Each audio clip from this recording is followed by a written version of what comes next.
si mette alla prova la mia capacità di improvvisazione, di fare la commedia dell'arte. In questo quadro il particolare che mi attira di più è il dino che si vede in alto a sinistra.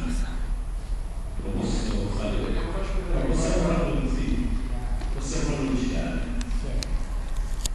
Perché è giusto tutta l'allegoria che è stata descritta da Piano, Partecipe, Messina, appunto, la donna deludata, privata dei suoi atti, che prima della rivolta lussuosi è naturalmente spinta dal calcio del soldato ad andare a braccia aperte incontro alla spada. Proprio questa è un'allegoria molto evidente. Quello che è interessante è vedere il puntino in alto a sinistra, perché sotto il braccio tiene delle pergamene arrotolate e porta le spalle dello spumatore.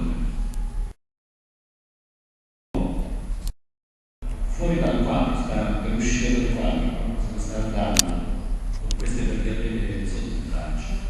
Questo è il simbolo appunto della rapina, tra virgolette, che viene fatta dei privilegi di Messina, dei documenti che erano conservati